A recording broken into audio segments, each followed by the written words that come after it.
बिस्मिल्लाहिर्रहमानिर्रहीम, अस्सलाम वालेकुम। प्रोग्राम मुकाबिल के साथ मैं हूं सरवत वलीम। प्रॉफ क्लास और आमिर मतीन साहब हमारे साथ स्टूडियोज में मौजूद हैं। आज कराची में होने वाले इंतखाबात में मुत्तहिदा कौमी मूवमेंट से ताल्लुक़ रखने वाले वसीम अख्तर मेयर मुंतखब हो गए, मगर नौमुंतखब मेयर तो इस वक्त हिरासत में हैं। तो क्या तमाम मामलात अब जेल से चलाए जाएंगे? बड़े जोशीले अंदाज में वसीम अख्तर ने मीडिया से गुफ्तगू तो की, मगर उनकी गुफ्तगू में फारूक सत्तार की कही हुई कोई भी बात शामिल नहीं थी। हाँ, मगर वो ये बात करते हुए ज़रूर सुनाई दिए कि मेरे कायद ने कहा है कि मैं MQM का नहीं बल्कि पूरे कराची का मेयर हूँ। तो क्या ये बातें वासे जलील की कही हुई बातों की तौसीक नहीं कर देती कि तमाम मामलात हस्बे साबिक़ ही चलाए जाएंगे?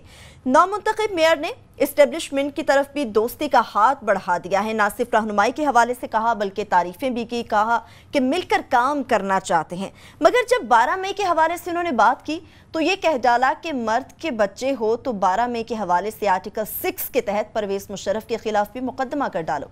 ये इशारा किसकी तरफ था, गवर्नमेंट या फिर किसी और जानिब? इस पर भी तबसरा करेंगे और कुछ बात करेंगे हमसाया मुल्क भारत से मुताल्लिक, जहां पर अदम बर्दाश्त अपने उरूज पर पहुंच चुकी है। अब जो भी पाकिस्तान के लिए अच्छे ख्यालात का इजहार करेगा उसके लिए गद्दारी का एक सर्टिफिकेट दे दिया जाएगा। माजी में कितने लोगों को यह सर्टिफिकेट दिया गया और अब ये सर्टिफिकेट किसके नाम पर किया गया, ये भी आपके साथ शेयर करेंगे। क्लासा साहब आपकी तरफ तो आएंगे, लेकिन आमिर साहब पहले मैं आपसे जानना चाहूंगी कि आज जो सारा दिन डेवलपमेंट्स होती रही हैं, इलेक्शन हुए, किसी को गद्दार कहा गया, कहीं पे लड़ाई झगड़े हुए और बिलाखिर वसीम अख्तर मुंतखब हो गए, उन्होंने मीडिया से भी बातचीत की, ओवरऑल इस सारी सूरत हाल पर आप क्या कहेंगे?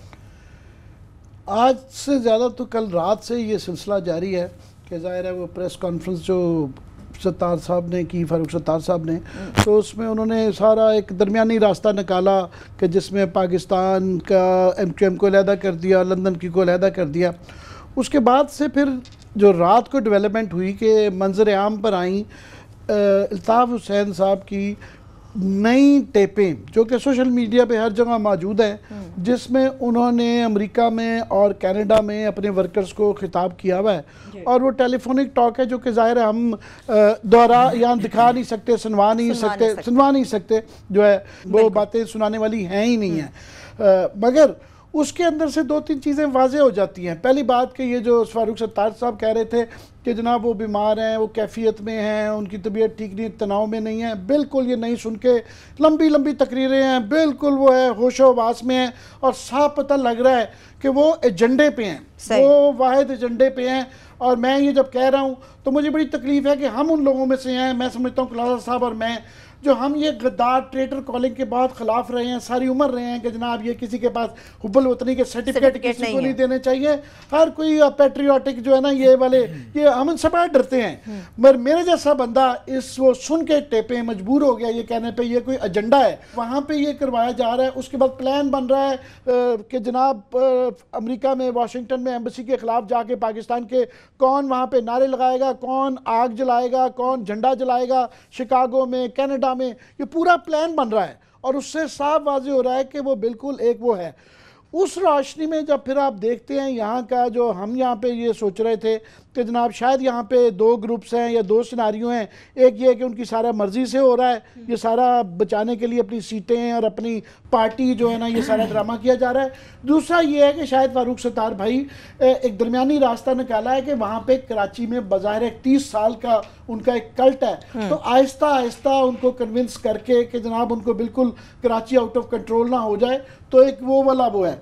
मगर आज के बाद से ये सारा देखते हुए जो नई टेपें उनकी आई हैं जिसके अंदर कोई गुस्सा नहीं है, कोई वो जो कैफियत का बड़ा लफ्ज़ निकाला है, और उसके बाद फिर ये वसीम साहब जब आते हैं, ये तो वैसे ही एक दुनिया की तारीख में पहला है कि छोटा शहर नहीं है कराची, दुनिया का दूसरा बड़ा शहर है, दुनिया का पहला बड़ा दूसरा बड़ा शहर है। और उसका जो मेयर है, या इमेजिन करें अभी जैसे लंदन में मेयर के इलेक्शन रिसेंटली हुए हैं या न्यूयॉर्क में, ये उससे भी 2 गुना बड़ा शहर है। और जेल में रहते हुए वो इलेक्ट हो जाता है और जेल पे उसके ऊपर बड़े इल्ज़ाम आते हैं, वो एक अलग बात है। मगर वो आके फिर जो अपने कायद के बारे में बात करते हैं, तो अब ये मैं तो कासिर हूँ इसको समझने में कि ये क्या इधर है या उधर है। मगर एक बात सिर्फ इससे पहले कि मैं चाहूँगा कि क्लास साहब बाहर से देखते रहें, यहाँ आके अपना तजज़िया दें। लास्ट नहीं मैं सिर्फ कह रहा हूँ, एक चीज़ नज़र आती है कि अल्ताफ़ हुसैन जो हैं वो एक कंट्रोल फ्रीक हैं। चाहे पहला सिनारियो ले लें चाहे दूसरा ले लें, वो अपने हाथ से अलाउ नहीं करेंगे कि किसी तरीके से भी कोई और उनके अलावा पार्टी कंट्रोल करे। सही, ठीक है। क्लासा साहब, मुशर्रफ और एमकेएम के ताल्लुक के ऊपर तो हम यकीनन आपसे जानना चाहेंगे, हमेशा हम अपने प्रोग्राम में इस हवाले से बात करते रहे, लेकिन अभी जो आमिर साहब कह रहे हैं कि ये जो भी सूरत हाल हम देख रहे हैं ये सब एक एजेंडे के तहत, आप किस हद तक इससे इत्तेफाक करेंगे, क्योंकि आप आज ही वापस आए हैं बाहर से, तो हम जानना चाह रहे हैं वहाँ पर बैठ के ये सूरत हाल कैसी महसूस हो रही है? जैसे आमिर ने कहा है, 2-3 चीज़ें मेरा ख्याल है हमने यहाँ पे कभी नहीं की, प्रोग्रामों में भी नहीं की, कॉलम लिखते हैं उनमें भी कभी नहीं की। एक तो हमने बैठ के किसी के कोई हुब्बुल वतनी के और मुहिब्बुल वतनी गद्दारी का सर्टिफिकेट कभी भी नहीं दिया हमने, ना देंगे इंशाल्लाह। मेरा ये ख्याल है ये कुछ जो पाकिस्तान में लोग रहते हैं, मैं पाकिस्तानी की बात कर रहा हूँ, हम उनको मुहिब्बुल वतनी समझते हैं। बाहर से बैठा हुआ जो पाकिस्तान का नेशनल वो नहीं है, सपोज अल्ताफ हुसैन जैसे नहीं है, वो एक उनके एक्सेप्शनल केस बने हैं। मेरा ख्याल है कि उनकी तकरीरें मैंने भी सुनी हैं, और मेरा ये ख्याल है जैसे आमिर ने ये बात की है कि उन्होंने ना सिर्फ अपने आप को तो बहुत पहले नुकसान वो दे चुके हैं, सबसे बड़ा नुकसान उन्होंने एमक्यूएम का किया। इनके जो कुछ हमदर्द थे भी सही, सिंपथाइजर मीडिया में थे, सपोजली एक मॉडरेट एक तबका था, एक मुझे ये कहने में हर्ज नहीं है, हालांकि it will be very unpopular इस मौके पे ये कहना, मैं ज़ाती तौर पर कई दफ़ा लिख भी चुका हूँ, ये कह भी चुका हूँ, मैं एक दफ़ा फिर कह देता हूँ, अगर मैं अपने व्यूज़ को देखूँ, जो मेरे व्यूज़ हैं, सपोजली कि मैं अगर पाकिस्तान में किस पार्टी को वोट देना पसंद करता, ठीक, मैं अपने आप को एमक्यूएम के करीब ज़्यादा बेहतर पाता था। जो इनके व्यूज़ थे, इनकी जो अप्रोच थी ये नेशनल इश्यूज़ पे, इनकी वुमेन राइट्स पे, इनकी माइनॉरिटीज़ पे, इनके इंटरनेशनल रिलेशन पे, इनकी तालिबान पे, एक बहुत बड़ा तबका था पाकिस्तान का जो अपने आप को एमक्यूएम के इन व्यूज़ के साथ, जो इनका नारा था, क्योंकि हमें नवाज शरीफ साहब और जरदारी साहब के दरमियान जो एक थर्ड ऑप्शन मिल सकता था, मैं ये समझता हूँ एमक्यूएम हमें मिल सकती थी। एमक्यूएम ने जो सबसे बड़ा जुल्म किया है, अपने साथ भी किया है, कराची में भी किया है, हमारे जैसे लोगों के साथ भी किया है, कि आप इसके हक में तो बातें नहीं कह सकते इस वक्त। हालांकि अगर आप देखें पंजाब पे ये गाली पड़ती है, मैं नाम लेने को तैयार हूँ, जिन पंजाब के हमारे उन दानश्वर ने, इवन कॉलम निगारों ने इनके हक में अनपॉपुलर कॉलम लिखे हैं, जिन पे उनको गाली भी पड़ी है, जो कि उन्होंने समझाने की कोशिश की है कि एमक्यूएम को स्पेस दें, इसको रास्ता दें, इसको आने दें, इसको मेन स्ट्रीम में इनको यहाँ पे अब्जॉर्ब होने दें। लेकिन जो इन पे दहशतगर्दी के इन पे वो लगे हैं, जिस तरह के एक्ट्स हुए हैं, जिस तरह के इन्होंने मार धाड़ वहाँ पे की है, वहाँ पे हमने 300 पुलिस वाले वो मारे गए, जो कराची ऑपरेशन जिन्होंने किया था, जनरल मुशर्रफ के दौर में इनकी तो मतलब अनटचेबल वाला हिसाब हो गया था कि इनको तो कोई टच नहीं कर सकता था। 2007 तक तो इन पे बात नहीं हो सकती थी, हम चैनल्स पे होते थे, हम वहाँ लिखते थे, ये पहले से बता दिया जाता था कि आपने एमक्यूएम के हवाले से कोई बात बैड नहीं करनी। दहशत थी, कंट्रोल करते थे। इमरान खान जो भी हैं, वो 12 मई के वाक़े के बाद इमरान खान ने पहले दफ़ा बैठ के इनका एक जो उसका नफसियाती खौफ था उसको तोड़ा। एमक्यूएम ने सिर्फ कराची के साथ जुल्म नहीं किया, जो बात मैं कहना चाह रहा हूँ कि इस लेवल पे जाके जो अल्ताफ हुसैन ने गुफ्तगू की है, मेरा ख्याल है कि कुछ सेन आप इस तरह की गुफ्तगू नहीं हो सकती। जिस मुल्क में हम रहते हैं, जिस मुल्क से आपने ये खाया पिया है, उसके बारे में इतनी सख्त गुफ्तगू जो टीवी पे हम नहीं चला सकते कि लोगों को सुनाई जाए। हालांकि मेरा ये ख्याल है कि सुप्रीम कोर्ट ने उस पर पाबंदी लगाई, अगर पैमरा ने लगाई, कुछ लोगों को, पाकिस्तान के लोगों को आइडियाज़ देने के लिए एक्सेप्शन होनी चाहिए, ताकि ये जो इतना ज़्यादा एक आनसलाट हुई है उन पर, ये क्यों हो रही है। सो हमारे जैसे लोगों के, और मेरा ख्याल हमारे बहुत सारे लोग थे जो इनसे हटे हैं, हटने से मुराद हम इनके वो उसमें तो नहीं थे, लेकिन हम महसूस करते थे कि ये क्लास है जो पाकिस्तान को लीड भी कर सकती है, ये आगे भी जा सकती है, ये अपने आप को फ्यूडल के खिलाफ भी कहती है, सरमायादारों के खिलाफ भी करती है, एक मिडिल क्लास है, ये लीड करेगी। वो कहते हैं ना, एक उसका वो नावल, उसका बड़ा खूबसूरत उस पर फिल्म भी बनी हुई है कि वो उसको फ्रैंकेनस्टाइन, ये उसका ये मास्टर की जो आती है, कि जो मास्टर आप खुद क्रिएट करते हैं ना, अल्टीमेटली वो आपको आके मारता है। ये तो जो मास्टर हमारी एस्टेब्लिशमेंट पे इल्ज़ामात लगते हैं ये और बड़ी हद तक लगते हैं। जनरल ज़िया पे इल्ज़ाम लगता है कि उन्होंने आके इनको वो किया, ये उन्होंने खड़ा किया, उन्होंने ग्रूम किया। जनरल मुशर्रफ पे अभी आए कि तफसील से, जो मैं अमेरिका से बाहर बैठ के देख रहा था कि पाकिस्तानी टेलीविजन चैनल्स को देखें कितनी हम हुब्बुल वतनी दिखाते हैं। सही। इस मामले में एमक्यूएम को इतना पावरफुल करने में, इनको इतनी मैसिव इनको सपोर्ट देने में, इनको वेपन्स देने में, इनके बंदे रिहा करने में, इनको खड़ा करने में जनरल मुशर्रफ का बड़ा रोल है। और वसीम अख्तर की बात मैं ब्रेक के बाद आऊंगा इस पे, वसीम अख्तर ने बड़ी अहम बात किया और मैं उनको सपोर्ट करता हूँ वसीम अख्तर की इस बात को कि जनाब आप यहाँ पे बाकियों को तो उठा लेते हैं, सही, आपने फरूख सितार को पकड़ना हो तो एक ठाकुर साहब पहुंच जाते हैं। बिल्कुल जनाब, एक ठाकुर जो है ना जरा दुबई भी भेजें, बल्कि उन्हीं ठाकुर साहब को जरा एक वारंट लेके जरा दुबई भेजें कि 12 मई में उस वक्त का इंटीरियर मिनिस्टर आपको कराची का कह रहा है कि जनाब जुर्रत है तो जनरल मुशर्रफ पे केस डालो। ये आम बात नहीं है। आप में अगर जुर्रत है तो एक ठाकुर जो है ना वो आप जरा दुबई भेजें। हजूर 50 बंदे मारे हुए हैं जिसका उन्होंने इतराफ किया था यहाँ पे। उसको तो एस्टेब्लिशमेंट हमारी बचाती है कि जनरल मुशर्रफ को कुछ नहीं कहना, वो हमारा लाडला है। जितनी तबाही बर्बादी आज आप देख रहे हैं ना सारी के सारी, इसकी जड़ें जो हैं, इसकी जड़ें जो हैं, रूट्स जो हैं, रूट का अगर किसी एक आदमी को आपने इसका रिस्पॉन्सिबल करार देना हो ना, वो जनरल मुशर्रफ बनते हैं। अगर ब्रेक के बाद है मैं आपको डिटेल से बताऊंगा कि जनरल मुशर्रफ के क्या क्या जो बात वसीम अख्तर ने की है, ये बड़ी डीप बात है। लेकिन इनको जरूरत नहीं होगी। कोई ठाकुर जो है ना वो उसको फरूख सितार को तो उठा के ले जाता है। कोई ठाकुर ये दुबई जाके ना वहां से जनरल मुशर्रफ को नहीं ले आके हजूर इधर आए। लेकिन आज क्लासेस सब बड़ी अहम उसने वसीम अख्तर की जानिब से मीडिया के सामने ये बात कर दी गई है। मीडिया के साथ जो उन्होंने गुफ्तगू की उस पर भी बात करेंगे और 12 मई को सामने रखते हुए जनरल परवेज मुशर्रफ का इसमें क्या किरदार है उसके ऊपर भी तफसीली बात करेंगे। हमारे साथ रहिए।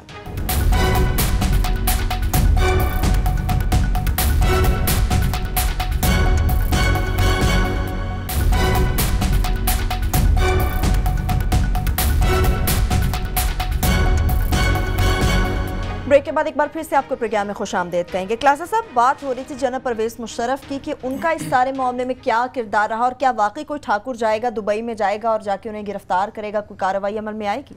कोई ठाकुर साहब नहीं जाएंगे। जो बात जो मैं मेरा अपना पॉइंट देना चाह रहा हूँ, और ये वसीम अख्तर को पता ही नहीं इस बात का, यही वजह है। वसीम अख्तर ने सही बात की है।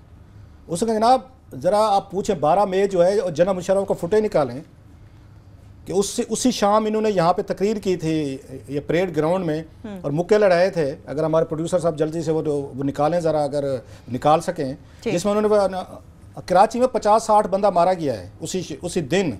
सारा दिन वहाँ पे कत्लो गारत होती रही है और कोई एक्शन नहीं लिया गया। वहाँ पे हुकूमत भी नहीं की थी, MQM थी और उसमें उनके साथ ये थे, ये जनरल मुशर्रफ के जो अलाइज थे ये बैठे हुए थे। कोई एक्ट नहीं किया गया। कोई वहाँ पे आपको नज़र नहीं आती, ना पुलिस नज़र आ रही है, ना रेंजर्स नज़र आ रही है। सबको हुक्म थे कि फ्री फराल है। शाम को जनरल मुशर्रफ साहब ने इसका इल्ज़ाम अपने सर पे ले लिया, एडमिट किया कि आज आपने कराची में लोगों की ताकत देख ली है। ये आपका हेड ऑफ द स्टेट कह रहा है, पाकिस्तान का जो आर्म्ड फोर्सेस का सरबराह है वो ये बयान दे रहा है कि जनाब आज आपने लोगों की ताकत देख ली है। आपको याद होगा 35 के करीब MQM के कन्विक्टेड मोस्टली मर्डरर, किडनैपर्स, उसमें रैंसम के लोग थे, सारे थे। जनरल मुशर्रफ ने कराची में रिलीज कराए, रिहा करवाए। इन्हों पे आप या हारून रशीद साहब कई दफ़ा लिख चुके हैं इस पे, और बहुत सारे कालम निगारों ने लिखा है और लोगों ने लिखा है इस पे आके कि 300 आपने पुलिस वाले मार दिए जिन्होंने 1996 के ऑपरेशन में आपके साथ आपके खिलाफ ऑपरेशन किया था। एक एक को चुन चुन के मुशर्रफ दौर में मारा गया।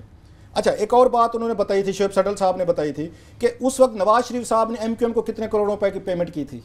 मतलब अब आप मुझे बताएं कि एक मुल्क का सरबराह है जिसने आके इस मुल्क में टेक ओवर किया है, वो बैठ के वहाँ पर कन्विक्टेड लोगों को ये पेरोल पे रिलीज करवा रहे हैं, वो गायब हो रहे हैं, उनको करोड़ों पे उनको दे रहे हैं, वो यहाँ से रिहा हो रहे हैं, कोई उनका कोई रिकॉर्ड नहीं है, कहाँ गए हैं, वो किधर गए हैं। आज जनरल मुशर्रफ साहब का आपने कोई बयान सुना है अब तक तो खामोशी है। वो जो कहते थे पाकिस्तान फर्स्ट, वो पाकिस्तान फर्स्ट कहने वाले कमांडो साहब को कोई बयान सुना है कि अल्ताफ हुसैन साहब क्या फरमा रहे हैं? कोई मुजम्मती बयान छोटा सा, कोई उनकी तरफ से सख्त लफ्ज? बेनजीर भुट्टो, नवाज शरीफ तो गद्दार थे उनके नजदीक तो थे, जनरल मुशर्रफ के नजदीक तो वो थे ना। आज जनरल मुशर्रफ साहब का कोई आपको बयान नजर नहीं आएगा। सो MQM ने जो मेरा ख्याल डिजास्टर की है, बाकी मुल्क से ज्यादा हमारे जैसे लोगों को तो उम्मीदें थी कुछ, शुरू की बात कर रहा हूँ, बाद में तो हमें पता चल गया था कि इन तिलों में तेल नहीं है। सो ये बात वो जो कह रहे हैं एस्टेब्लिशमेंट थोड़ी सी हिम्मत करे, करेगी नहीं करेगी ना, इसलिए तो वसीम को पता है। मैं थोड़ा ये बातें मैं थोड़े से रिकॉर्ड के लिए कह रहा हूँ ये कि अल्ताफ हुसैन को MQM को अगर आपको बुरी लग रही है तो उसको इस स्टेज पे सपोर्ट कर। आप कहते हैं सहूलतकार का एक लफ्ज हुआ था, सो अगर सहूलतकार इस केस में बनता है कि आज इस मुल्क के खिलाफ इतनी खौफनाक तकरीरें की गई हैं, तो वो सहूलतकार का वो टाइटल है ना, वो जनरल मुशर्रफ के गले में डालना चाहिए कि MQM की ये पॉलिटिक्स जो है इसका पिछले मेरा ख्याल है 2000 या आमिर मेरा ख्याल है 2001 के बाद कहेंगे 2000 के बाद भाई 14-15 साल MQM इस पावर में रही है और पाकिस्तानी एस्टेब्लिशमेंट जनरल मुशर्रफ हूँ जनरल क्या नहीं हूँ, उन्होंने सपोर्ट किया इनको अपने पाँव पे खड़ा किया है।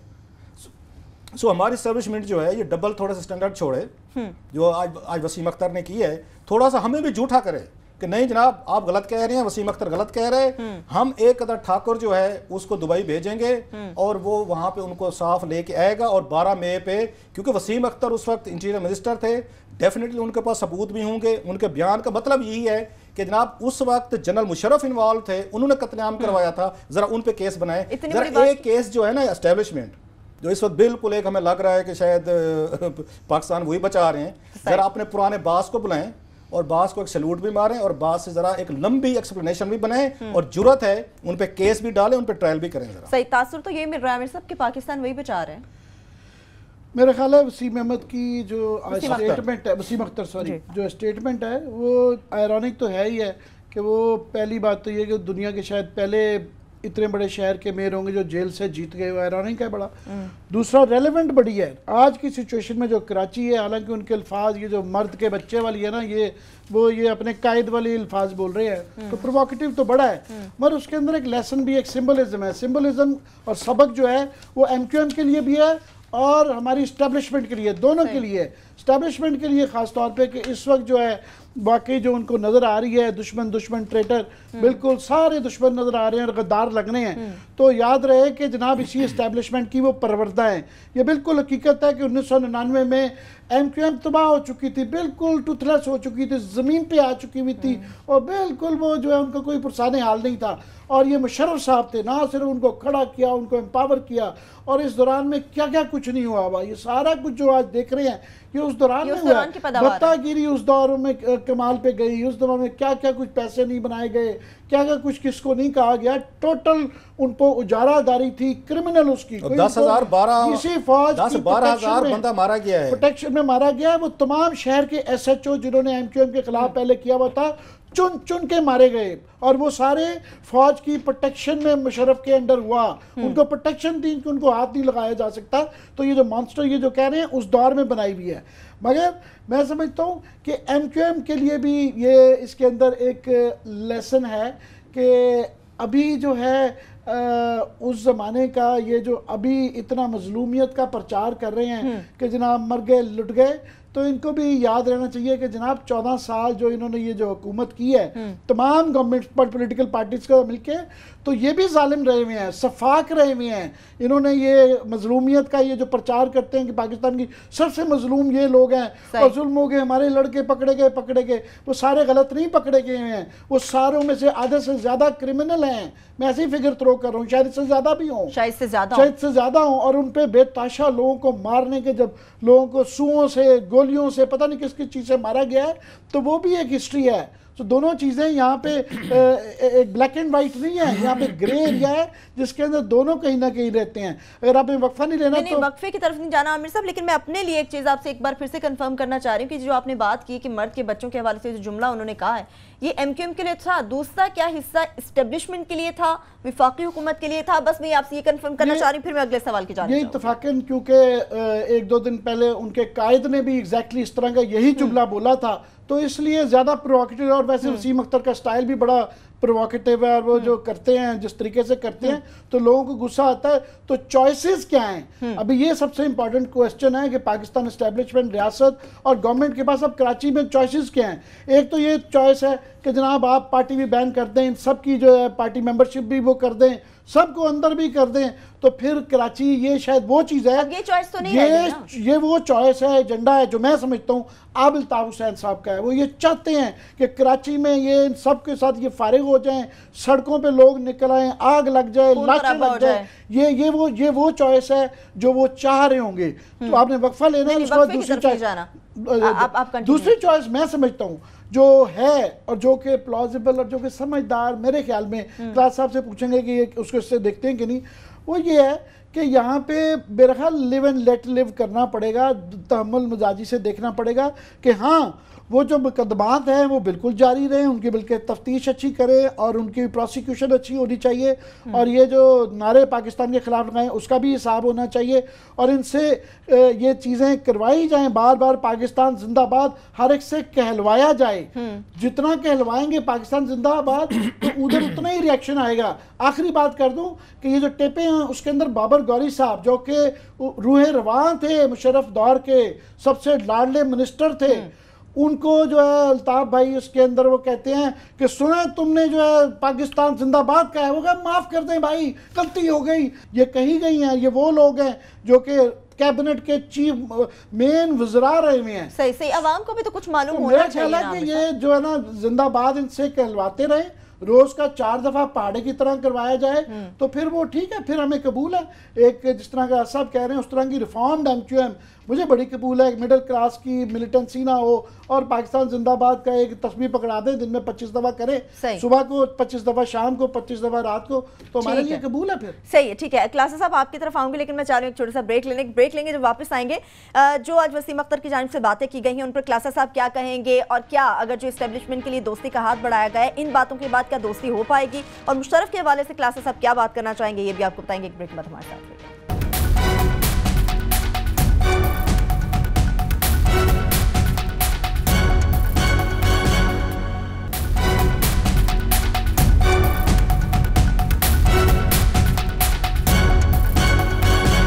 एक बार फिर से आपको प्रोग्राम में खुशामदीद कहेंगे। क्लासेस साहब, नेक्स्ट क्वेश्चन की तरफ तो हम बढ़ेंगे, लेकिन आमिर साहब जब रिफॉर्म्ड एमक्यूएम के हवाले से कुछ बात कर रहे थे तो आप बहुत मुस्कुरा रहे थे। मैं चाह रही हूँ कि आप हमारे साथ पहले शेयर कर लें, फिर आगे बढ़ें। मतलब ये हमारा एक वो बन चुका है फेवरेट, जो हमारी ख्वाहिश है जिसको हम खबर बनाना चाहते हैं। वो क्या है कि एमक्यूएम एक अच्छे बच्चे की तरह बिहेव करे, वेल मैनर्ड हो। जैसे आमिर भाई तो तस्वीर पढ़ रहे थे, सुबह सुबह उठे, 5 वक्त नमाज पढ़े, सुबह की नमाज पढ़े, दोपहर की, शाम की, रात की, हो सके तो तहज्जुद भी पढ़े। ये हमारी ख्वाहिश है, और मेरा ख्याल हम तकरीबन कोई ख्वाहिश बुरी भी नहीं है। दुनिया भर में पार्टीज ऐसे ही ऑपरेट करती है, डिसेंट, अच्छे, कि लोग उनकी तरफ अट्रैक्ट हों, लोग उनसे ये भागे नहीं। एमक्यूएम हमारा ठीक है, इनके साथ माजी में ज्यादतियां हुई होंगी, मान लेते हैं, लेकिन पिछले 15 सालों में ये एस्टेब्लिशमेंट के भी, पाकिस्तानी पॉलिटिशियंस के भी, मीडिया के भी, सबके ये डार्लिंग रहे हुए हैं। सही। कौन सी ऐसी यहाँ पे मुझे बताएं 2000 के बाद, जनाब मुशर्रफ के आने के बाद इनके खिलाफ क्या इनके खिलाफ ज्यादती हुई, कोई एक बता दें। कुछ भी नहीं। मतलब इनके पास यहाँ फेडरल लेवल पे वजारतें थीं, अपने हिस्से से शायद ज़्यादा थी, मिलनी चाहिए थी। अब बाबर गौरी साहब का सुन लिया आपने। अगर आप इसके बाबर गौरी भी अगर इस मुल्क से खुश नहीं है तो फिर कौन खुश है? इन लोगों से पूछे कौन सी, अब इनको कोटे पे शिकायत है सपोजली एमक्यूएम को। मुझे ये बताएं जो फैसिलिटीज़ आपको कराची में मिली हुई हैं, क्या इंटीरियर सिंध में वो मिली हुई हैं? कभी भी। अब 75% जो गरीब का आया फिगर आया है कि ये गरीब लोग हैं जो सिंध में हैं, ये कराची के बारे में आया है, इंटीरियर सिंध के बारे में आया है। आपने कभी पीपल्स पार्टी पे दबाव डाला जब आप उनके साथ पावर शेयर कर रहे थे कि मेहरबानी फरमाएं कुछ अपने इलाकों की तरक्की भी करवाएं?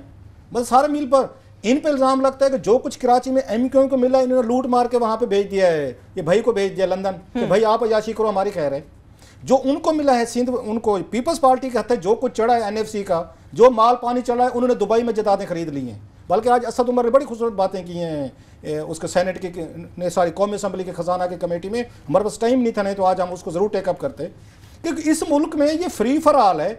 एमक्यूएम से भी नहीं पूछा जा सकता कि आपके एक्ट्स ऑफ कमीशन क्या। मीडिया पूछे, मीडिया पे हमले होते हैं, माजी में भी हमले होते रहे, मालकान पे भी होते थे, धमकियां भी आती थी। ये कोई आसान काम नहीं है, हमें बड़े ताने सुनने पड़ते हैं बाज़ दफ़ा कि फ़लाँ पे बात नहीं की, फ़लाँ पे बात नहीं की। आपने, और मैं समझता हूँ हमारे कराची के जो जर्नलिस्ट दोस्त थे या मालकान थे, उन पर ज़्यादा दबाव आए। उन्होंने जिस तरीके से मुश्किल हालात में उन्होंने वहाँ से रिपोर्टिंग की थी, 2-3 तो नाम मैं ले सकता हूँ जिनको कराची में उनको छोड़ना पड़ गया था। शाहीन सबाई को छोड़ना पड़ गया था, मेरे को जफ़र अब्बास साहब को छोड़ना पड़ गया था, जो आजकल डॉन के एडिटर हैं, जब हेरल्ड में थे उस पर लिखते थे। और हमारे दोस्त हैं जिन क्या पड़ गया था, उनको घर पे अटैक करके सारा घर तोड़ दिया गया था। लोगों ने कुर्बानियां दी हैं, जर्नलिस्टों ने कुर्बानियां दी हैं। अच्छा, फिर भी हमने कहा जी कि चलें आगे, मूव ऑन कि चले। जनरल मुशर्रफ है, जनरल मुशर्रफ के दौर में मेरा ख्याल है, और इवन पीपल्स पार्टी के दौर में जो जुल्फकार मिर्जा ने बाद में आके बातें की, इनको तो फ्री हैंड था। ये अगर समझदार हो तो रिफॉर्म उस वक्त हो सकती थी जब आपके पास पावर थी। जनरल मुशर्रफ आपकी बैक पे बैठा हुआ था, मीडिया आपके कंट्रोल में था, हम ये समझ रहे थे मेन स्ट्रीम में आ रहे हैं, आपका हक बनता है, आप आए, कराची आपका है, कराची के लोग जिसको चाहे उनका हक बनता है। मेरा ख्याल TORs होती हैं, SOPs ये होती हैं, हमारे ऊपर भी SOPs होती हैं। हम अपना घर चलाने के लिए 2-4 SOPs मेरे घर में भी होंगे। जब मैं अपने पेरेंट्स के घर में रहता था, 2-4 SOP वो भी मेरे ऊपर इम्पोज करते थे। ऐसे ही ठीक है, मान लेते हैं, वो कहते हैं कराची ने मैंडेट दे दिया आपको। यार मैंडेट आपको बंदे मारने का दिया है, आपको भत्ते लेने का दिया है, आपको यहाँ पे दहशतगर्दी का दिया है, अपने मुखालफिन को उस ड्रिल के साथ आपने उनको मारने का दिया है। आपको किस चीज़ का मैंडेट दिया है?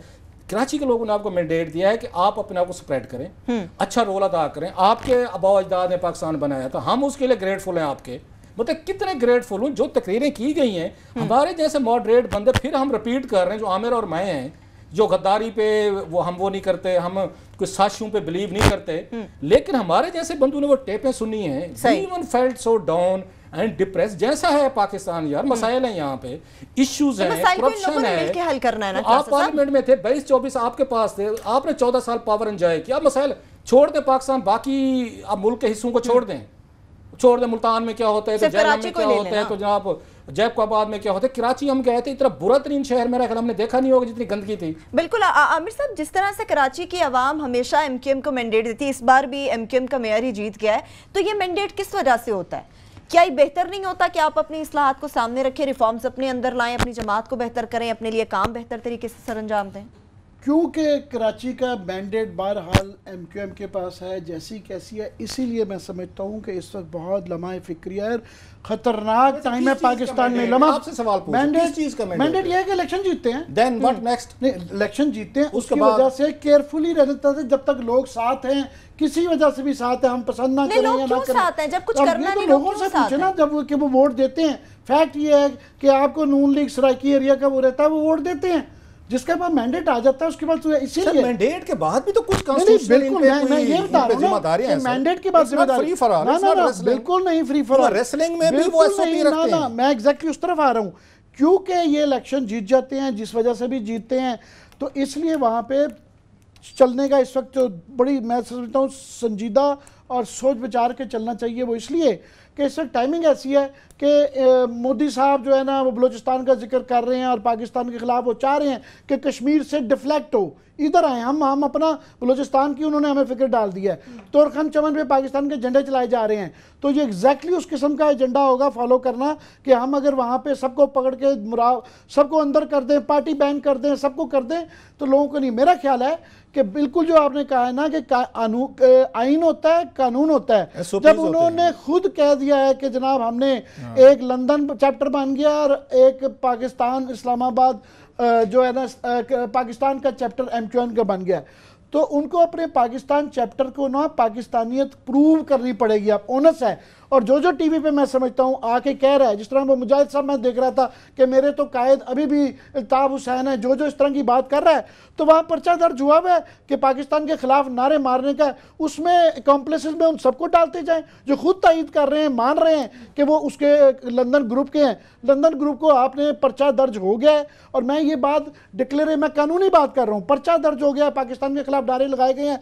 जो जो टीवी पे आके कह रहा है कि वो मुजाहिद साहब कल कह रहे थे कि जनाब मेरा तो लीडर वो अल्ताफ हुसैन है, तो ओन करे अल्ताफ हुसैन के ये नारे में आके उनको पकड़ के मैं आपको बताऊं एक बात, मैं एक और बात पे कहना चाहता हूँ, मतलब कौन सिंसियर है इसके साथ। मास व इस मुल्क के लोगों के, आप और मैं बड़े करीब से जानते हैं बहुत सारे लोगों को जो इस मुल्क पे रूल करते हैं। मास व इस मुल्क के जो अवाम हैं, मुझे बहुत कम लोग सियासतदानों में यहाँ सिंसियर नज़र आते। 2-4 मिसालें देता हूँ। अगर ये सिंसियरिटी हमारे यहाँ कहीं पे होती, रहमान मलिक के बारे में आपको याद होगा, ये मुस्तफ़ा कमाल ने क्या कहा था अपनी प्रेस कॉन्फ्रेंस में कि जनाब लंदन से फ़लाँ साहब आए थे, उन्होंने ब्रीफिंग दी वहाँ पे दुबई में कि जनाब कि इंडिया से फंडिंग जो है एमक्यूएम को किस किस उससे हो रही है। और ये इंटीरियर मिनिस्टर है पाकिस्तान का, रहमान मलिक उस वक्त इंटीरियर मिनिस्टर है, और उसके बारे में मुस्तफ़ा कमाल साहब ये फरमा रहे हैं कि मसूफ वहाँ पे थे, पूरी ब्रीफिंग दी गई थी, फंडिंग की बताई दी गई, और आपका गो बिटवीन जो था, जो फ्रंट मैन था इसका आसिफ जरदारी का, वो रहमान मलिक था जिसने 2 करोड़ रुपए सीक्रेट फंड से खर्च कर दिए दौरों पे लंदन के। क्या इंटीरियर मिनिस्टर इस मुल्क के साथ उस वक्त सिंसियर था, जो हमारा मुल्क का इंटीरियर मिनिस्टर है, कि वापस आके उसने कोई केस दर्ज किया, उसने जरदारी को आके ब्रीफ किया कि एक्सीलेंसी जो हमारे पार्टनर हैं, जो हमारे कोलेशन के हैं, वो इंडिया से फंडिंग ले रहे हैं, हम ये क्या कर रहे हैं? क्योंकि खुद रहमान मलिक ये बरतानिया की शरीयत रखते थे, बाद में इन पे कोर्ट केसेस वगैरह हुए, ना इनको जरूरत हुई। अगर मुस्तफ़ा कमाल गलत कह रहे थे तो रहमान मलिक उनको लेके जाते अदालत में कि जनाब ये गलत फरमा रहे हैं। सो ये तो बड़ा नॉर्मल सी बात है आमिर कि ये आपस, अभी भी मैं कह रहा हूँ, ये थोड़ी सी धूल बैठने दें, थोड़ी सी धूल बैठने दें, यही हमारी एस्टेब्लिशमेंट फिर इनको गले लगाएगी। कुछ चेंज ऑफ कमांड होने दें, फिर कुछ जनरल मुशर्रफ का कोई और कुछ सबॉर्डिनेट आ जाएगा, फिर इनके मामला ठीक हो जाएंगे, ये फिर खड़े होंगे। फिर आज के जो ऑपरेशन कर रहे हैं, जैसे आपके 1986 आपके 96 वाले मारे गए थे 300, अब फिर देखेंगे जो आजकल इन्वॉल्वमेंट ठाकुर जैसे बेचारे लोग हैं जो उठा के ले रहे हैं, इनके खिलाफ कोई नया कोई आएगी एस्टेब्लिशमेंट का चीफ, वो इनके खिलाफ दोबारा नवंबर का इंतजार हो रहा है। I hate to you know propound conspiracy theories में साची थ्योरियां करना पसंद नहीं करता, और ये कह देना रॉ वाला जो इल्ज़ाम जो है, क्योंकि हमारे यहाँ कई दफ़ा मिसयूज़ भी होता है। मगर मुझे लगता है कि ये जो आपने बात की है ना रॉ वाले पैसों की, और उसके क्योंकि अमन बेनेट जोर्ज ने बड़े सबूत दिए हुए हैं कि रॉ के पैसे गए हुए हैं, रॉ के अकाउंट्स भी निकल आए हैं। मुझे लगता है कि आज की ये टेपें सुनने के बाद कि वो कह रहे हैं कि जनाब आप डिलीवर करें, तो ये एजेंडा जो मैं कह रहा हूँ वो इस वक्त वो ये टेपें सुन लें, वो सीधा लग रहा है कि वो जिनको पैसे दिए वो कह रहे हैं now is the time to deliver. और ये इसीलिए मैं समझता हूँ फारूक सत्तार वगैरह बच्चे नहीं है, उनको भी एग्जैक्टली पता है कि क्या होने जा रहा है और क्या उनसे मांगा जा रहा है। वो बहरहाल पाकिस्तानी हैं और मैं उनके उस पर नीयतों पे किसी के शक करना पसंद नहीं करता। उनको मौका दिया जाना चाहिए कि वो अपनी पाकिस्तानियत प्रूव करें। ठीक है क्लास साहब, एक छोटी सी ब्रेक ले लेते हैं। थोड़ी सी इंटरनेशनल लेवल पे जो बात कह रहे हैं ना कि इंटरनेशनल एस्टेब्लिशमेंट पाकिस्तान से क्यों नाराज हो गई है, जो बात के आप all of sudden UK, America, European या दीगर ममालिक जो हैं वो पाकिस्तान के जो अफेयर्स हैं उनकी जो अप्रोच है, साइड है, इंडिया के साथ ज़्यादा लग रही है, अफगानिस्तान के साथ ज़्यादा लग रही है, पाकिस्तान उनकी प्रायोरिटीज में पीछे चला गया। ये मैं समझता हूँ कराची से भी ज्यादा डेंजरस। ठीक है क्लासेस, एक ब्रेक ले लेते हैं। ब्रेक से जब वापस आएंगे तो क्लासेस आप ये जानेंगे कि इंटरनेशनल एस्टेब्लिशमेंट पाकिस्तान से नाराज क्यों है, और जैसा आमिर साहब ने कहा कि अब फारूक सत्तार ग्रुप को पाकिस्तानियत प्रूव करनी होगी, क्या वो ये कर पाएंगे, क्योंकि 95% फैसले जो थे पहले भी एमक्यूएम के पाकिस्तान से हो रहे थे। एक ब्रेक के बाद वापस आएंगे, इस पर बात करेंगे, हमारे साथ रहिए।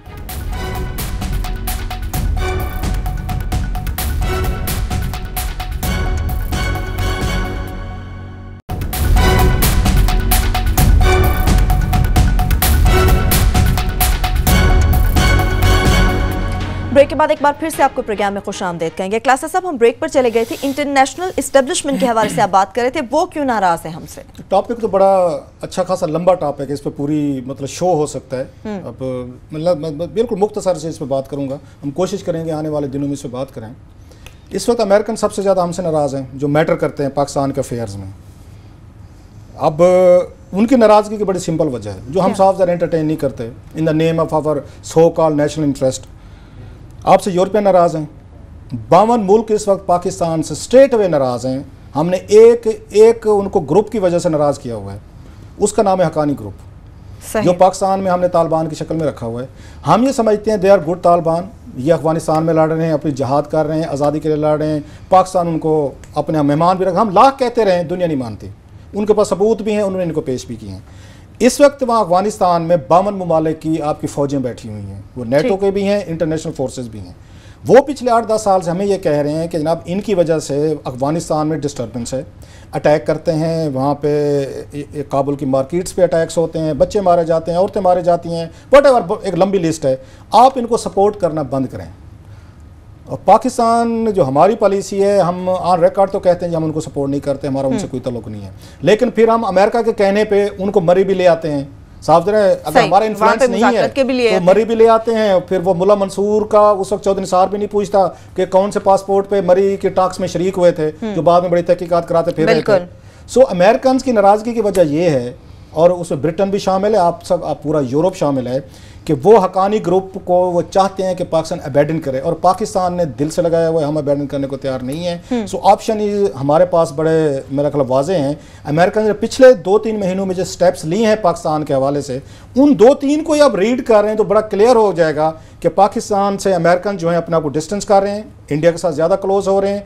अब अगर वहाँ पर बैठ के अल्ताफ हसन ये सारी चीज़ें कर रहा है और वहाँ पर उनके खिलाफ कोई कार्रवाई नहीं हो रही, अभी अमेरिका में जो कुछ उन्होंने किया है वो आपके सामने है। इन्हें कहें किसी को एक दिन तो अमेरिका के खिलाफ थोड़ी सी अब बात तो करके दिखाएं, वहाँ पे हल्की अमेरिका तकरीर करके। आफिया सदीकी की बात करते थे ना, अल्ताफ हसन साहब को मैं कहता हूँ जरा एक तकरीर आफिया सदीकी के लिए ना इन्हीं कारकुनों को सामने करके दिखाएं। यहाँ तो की थी आपने, रैली भी निकाली थी। अल्ताफ हुसैन को कहें कि आफिया सदीकी की रिहाई के लिए अमेरिका की मजम्मत के लिए एक तकरीर कर दें, इनके दफ्तर भी बंद होंगे और इनको वहां से उधर से भी वो उसमें से निकाला देश निकाला मिले। सो एक लंबी डिबेट है। पाकिस्तान जो है बदकिस्मती से हमारे जो बड़े बैठे हुए हैं, जो ज्यादा समझदार हैं, साफ ज़ाहिर ज्यादा समझदार हैं, वो एक हकानी ग्रुप की कास्ट पे पाकिस्तान को कंप्लीट आइसोलेशन में हम लेके गए हैं कि दुनिया अब हमें एक गुड कॉप, अच्छा जेंटलमैन बच्चा नहीं समझती। एक लंबी डिबेट है, किसी वक्त इस पर करेंगे। ऑप्शन हमने खुद ले लिया है कि जनाब दुनिया जाए बाहर में, वो 52 मुल्क हूँ या दुनिया के 200 मुल्क हूँ, हम तो हकानी साहब के जरिए अफगानिस्तान फतह करेंगे। जब तक फतह नहीं होगा हम आराम से नहीं बैठेंगे। सही जी आमिर साहब। बहरहाल बिल्कुल ये जो कराची का तनाज़ा है इस वक्त, जो क्राइसिस है उसको हम रीजनल और इंटरनेशनल उसमें देखना चाहिए कि बहरहाल इस वक्त हम आई ऑफ द स्टॉर्म में हैं। हम सी पैक अगर कह रहे हैं कि गेम चेंजर है और पूरी दुनिया का एक बहुत बड़ा वो प्रोजेक्ट है, तो हमें ख़ास तौर पे इसलिए ओवर रिएक्टिंग करना चाहिए और कराची को बड़ा सोच विचार के वहाँ पे अपने वो मामला देखते हुए तब उसके ऊपर एक्टिंग करें। जी ऑफ कोर्स वहाँ पे जहाँ पे पाकिस्तान के आइन का और पाकिस्तान के जफा का और पाकिस्तान की इज़्ज़त और नफ्स का वो आ जाता है मामला, स्ट्रिक्ट रहें, बिल्कुल रहें। वहाँ आइन के नीचे भी बड़े कवानीन हैं जो जिसके तहत इसको डील किया जा सकता है, वो बिल्कुल करें, मगर ओवर रिएक्ट ना करें, शो फोर्स उस तरह का ना करें कि जिससे मामला ख़राब हों, जिससे कि हमारे दुश्मन खुश हों। बस ये जनरल लंबे टॉपिक है, फिर किस दिन बात करेंगे। सही वही बात है क्लासा साहब कि जिस तरह से अब पाकिस्तान के हवाले से अल्ताफ हुसैन की जानिब से बात की गई है तो वहाँ से कोई कार्रवाई नहीं की जाएगी। पहले भी ये कहा जा रहा था कि कुछ भी हो जाए अल्ताफ हुसैन के खिलाफ कार्रवाई नहीं की जाएगी, यानी कि पाकिस्तान के खिलाफ जो आवाज़ उठेगी उसको सपोर्ट किया जाएगा। अब मैं हमसाया मुल्क भारत के हवाले से कुछ बात करना चाह रही हूँ। अब वहाँ पे भी ये हालात हो गए कि अगर पाकिस्तान के फेवर में आप कोई बात करोगे तो आप गद्दार कहलाओगे, आपके लिए गद्दारी का सर्टिफिकेट होगा। मैं चाह रही हूँ आप वो खबर हमारे साथ जरा शेयर कर लें। खबर तो मेरा ख्याल आ चुकी है, हम जरा उस पर कमेंट करना चाहेंगे कि वहाँ पे इंडियन एक पॉलिटिशियन भी हैं और एक्ट्रेस भी हैं, वो भी सार्क पे आई थी यहाँ पे, तो वो वापस गई हैं। एक चीज़ में हमेशा, और उन्होंने पाकिस्तान के बारे में अच्छे जज्बात का मुजाहरा किया है। वही ट्विटर पे भी हमारा एक्सचेंज होता रहता है। वज़ीर दफ़ा ने कहा कि पाकिस्तान जहन्नुम है एक, तो उन्होंने कहा इतनी जहन्नुम नहीं है जितनी कि आप बता रहे हैं। मैं आपसे एग्री नहीं करती। हाँ, मैं एग्री नहीं करती। उसने इतना कहा गद्दारी का सुना पर्चा बन के। मैं थोड़ी सी और बात करना चाहता हूँ। बहुत सारे हमारे और आमिर भी कहते होते थे कि इंडियन को हम जानते हैं फिल्मों के जरिए, सो हमें वो एलियन नहीं लगते कि जब हम उनसे मिलते हैं या उनका कल्चर के बारे में, चीज़ों के पते में, उनके बारे में बहुत सारी चीज़ों का इंडियन फिल्मों के जरिए हमें बहुत सारा इल्म है। रही सही कसर जो थी वो स्टार प्लस के ड्रामों के जरिए पूरी होगी हमारी। अब पूरी हमारी पाकिस्तानी सोसाइटी इंडियंस को जानती भी है, समझती भी है। सो जब इंडियन यहाँ पे आते हैं तो वो उनको एक ओवरवेलमिंग एक रिस्पेक्ट भी मिलती है। पाकिस्तान वैसे पाकिस्तानी जो हैं ये अपनी मेहमान नवाजी के लिए बड़े मशहूर हैं। हम तो समझते थे पूरा ये एशिया ही ऐसे है। और जहाँ पे उनको मैं अक्सर कहते रहता हूँ, कुछ इंडिया से हमारे ट्विटर पे बाज़ दफ़ा सख्त अल्फाज भी कहते हैं, तो उनको मैं ये कहते रहता हूँ कि सम टाइम आप इंडियन मीडिया को हट के, इंडियन पॉलिटिशियन से हट के आप पाकिस्तान को विजिट करें। इतनी मोहब्बत जो आपको पाकिस्तानी आम आदमी देता है, आपको कभी कोई गाली नहीं पड़ेगी, कभी कोई आपने कोई वाक़या नहीं सुना होगा कि यहाँ पे कोई हजूम इकट्ठा हो गया हो, किसी ने बैठ के किसी को कोई इंडियन का पता चल गया हो तो उसको खुदा ना खासा उसे पत्थर मारो, गाली दो। माँ सिवाय वो जो आए थे कबीर खां आए थे, उनको कराची एयरपोर्ट पे उनको पे थोड़ा सा एक मेरा ख्याल है एक वाकया हुआ था जो नहीं होना चाहिए था, कि हम पाकिस्तानी समझते हैं कि we are better of.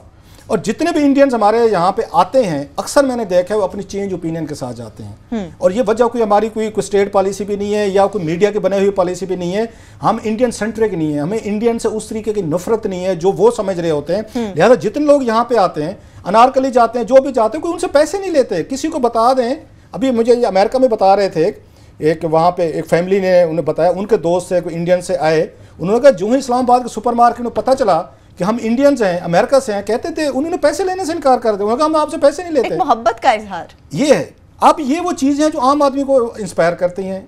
India जो बात किस्मती से काम कर रहा है, मुसलसल उनका मीडिया देखें, मेरा ख्याल है बड़ा नेगेटिव रोल अदा कर रहा है। एस्टेब्लिशमेंट दोनों मुल्कों की उन पर ब्लेम हो सकते हैं, अब पॉलिटिकल लोगों पे ब्लेम कर सकते हैं, लेकिन आम लेवल पे इतनी नफरत फैला देना कि अब वहाँ पे एक आई हैं, उनके साथ अच्छा ट्रीटमेंट हुआ है, अगर उन्होंने अच्छे जज्बात का इजहार कर भी दिया है, मतलब अब इंडिया में कुछ स्पेस ही नहीं रहेगी कि कोई एक दूसरे की तारीफ करे, जी मेरे साथ उन्होंने अच्छा सलूक किया है, वो ये कह देगी तो वो गद्दार हो जाएगी। इंडियन इतनी बड़ी डेमोक्रेसी, सेकुलरिज्म की उनकी बातें, एक हिस्ट्री है। एक इंडिया के अंदर उस दिन आमिर और मैं ये बहस कर रहे थे कि इंडिया के अंदर एक सीनियर एलिमेंट्स होते थे, कोई मीडिया में होते थे, कोई पॉलिटिशियंस में होते थे, कोई सिविल सोसाइटी में नजर आते थे, उनके लिए स्पेस खत्म हो गई है। अब आप या पाकिस्तान से नफरत कर सकते हैं या आप पे फिर अदरवाइज आप पे पर्चा हो सकता है, आपको या फिर गद्दारी का सर्टिफिकेट मिलेगा। क्या कहेंगे आमिर साहब आप? मैं समझता हूँ कि मैं बड़ा फख्र कर सकता हूँ एज अ पाकिस्तानी कि हम बड़े आगे से 80s 90s में ऐसे था, अब हम बड़े मेच्योर हो गए हैं। ये कई लोग हमें ताना देते हैं कि जी अफगानिस्तान हमें गालियां दे रहा है, वो रिएक्ट कर रहे हैं, हम क्यों नहीं दे रहे? या इंडिया की तरफ से जब आता है तो मैं समझता हूँ, मैं बड़ा फख्र करता हूँ कि हम मैच्योर हो गए, हम गाली का जवाब गाली से नहीं दे रहे, हम मैच्योर हो गए और हम देख रहे हैं कि हमारा मुफाद किस में है। हम अपने मुफाद के जब हमें रिएक्ट करना होगा हम सोच विचार के रिएक्ट करेंगे। हम पागलों की तरह गाली का जवाब गाली से नहीं दिया जा सकता, ये हमारे मुफाद में है और ये मैच्योरिटी की निशानी है, इस पर फख्र करना चाहिए। इसमें कोई बुज़दिली नहीं होती है, इसमें अक्लमंदी होती है, विजडम होता है। तो ये बड़ी अच्छी एक चीज़ आई है कि उनके यहाँ मीडिया ने इतनी ज़्यादा पाकिस्तान के ख़िलाफ़ एक नफरत बढ़ा दी कि कल को उनको पॉलिसी चेंज करनी पड़ी तो वो नहीं कर सकते। जैसे आज उन्होंने कह दिया कि अरुण जेटली आ रहे थे, उनके फाइनेंस मिनिस्टर और डिफेंस मिनिस्टर भी हैं, कि वो सार की कॉन्फ्रेंस में वो नहीं आ रहे। उसके बाद शायद हो सकता है नवंबर में प्राइम मिनिस्टर मोदी ने उनके आना था, वो भी ना आए। तो सार्क तो बिल्कुल जो ये 20-25 साल की एक मेहनत हुई थी इकट्ठे रहने की, फिर वो भी खत्म हो जाएगी। क्योंकि वो इतनी, उसकी वजह यह है कि उनका मीडिया जो इतनी हाइप क्रिएट कर देता है, एंटी पाकिस्तान कर देता है, उसकी वजह से वो अपने उनके मफाद में भी हो तो पॉलिसी नहीं कर सकते। हमने जो ये नफरत ओवरली जो फिक्सेशन कम करके, इसलिए हमारी कब लीडरशिप चाहेगी कि अब मुनासिब है कि उनसे हम ये बात करें, तो उनके पास स्पेस है, वो कर सकते हैं। क्योंकि हमारे यहाँ वो जो 70s 80s मैं समझता हूँ 90s तक ये था कि वो अखबार आप देखें या वो ग्रुप जो कि बड़े पाकिस्तान के ठेकेदार थे नजरियाती सरहदों के, वो अखबार इररेलेवेंट हो गए हैं, वो 5वें 6ठे पे उनकी कोई बात ही नहीं करता। सर इससे देखें कि नवाज शरीफ जो हैं इंडिया की दोस्ती के हवाले से उनका सॉफ्ट कॉर्नर है, जो मैं हमेशा उनको सपोर्ट करता हूं इस पर कि उनको कि नवाज शरीफ को जगह मिलनी चाहिए, स्पेस मिलनी चाहिए, इंडिया के साथ रिलेशनशिप ठीक करें, और नवाज शरीफ ही कर सकते हैं। वो आपके पंजाब में से मेजर लीड के साथ जीतते हैं। इलेक्शन में वो नारा लगाया था कि हम इंडिया के साथ तल्लुकात ठीक रखेंगे, कोई इंडिया के खिलाफ पाकिस्तान में कंपेन नहीं, इलेक्शन में लोगों ने फिर भी वोट दिया। इंडियंस इस तरह की नफरत करके, उनके एस्टेब्लिशमेंट हो, उनकी सियासी हुकूमतें हों या मीडिया हो, मेरा ख्याल है वो पाकिस्तान का कुछ नहीं कर रहे, अपना बिगाड़ कर अपने आप को बिगाड़ रहे हैं। एक अपने आप को जमहूरियत है वहाँ पे, एक उन सेकुलरिज्म है, उनके रिवायात हैं। अगर भारतीय अदाकारा ने, सियासतदान ने 2 अल्फाज अच्छे कह रहे हैं, इससे कोई उसके उनके बुरा कहने से भी कोई पाकिस्तान को कोई खुदा ना खास्ता वो नहीं हो जाएगा। एक दूसरे को थोड़े से कम्प्लीमेंट करने से, किसी की तारीफ करने से, या हम भी तारीफ करते हैं जब हम जाते हैं, अच्छा कोई हमें सलूक मिल जाए, वी अप्रिशिएट इट। सो ये मेरा ख्याल है मैडनिंग एक एटीट्यूड है, एक्ट्रेस ने कह दिया है और उसकी दाद देनी चाहिए उस खतून एक्ट्रेस को। वो डट गई है, उसने मुझे दुख हो रहा है कि इंडियन इतनी बड़ी सोसाइटी हुई जिससे कभी हम एक इंस्पिरेशन उनके लीडर से किसी दौर में वो एक हम लेते थे, अब वो उनको पड़ गए हैं जी कि आपने क्यों कह दिया है। मेरा ख्याल है LNG का एक स्कैंडल है जो कि हम करना चाह रहे थे, आज मौका नहीं था, हम आने वाले दिनों में करेंगे। जिस तरह से हम मैच्योरिटी का मुजाहरा कर रहे हैं, मेरा ख्याल है कि जिस तरह से आमिर साहब ने कहा कि इंडियन मीडिया और इंडियन अवाम को भी उसी तरह से उसी लेवल पर जाकर मैच्योरिटी का मुजाहरा करना पड़ेगा। इसके साथ ही प्रोग्राम अपने इख्तिताम को पहुंचता। अपना बहुत सा ख्याल रखिए। खुदा हाफिज़।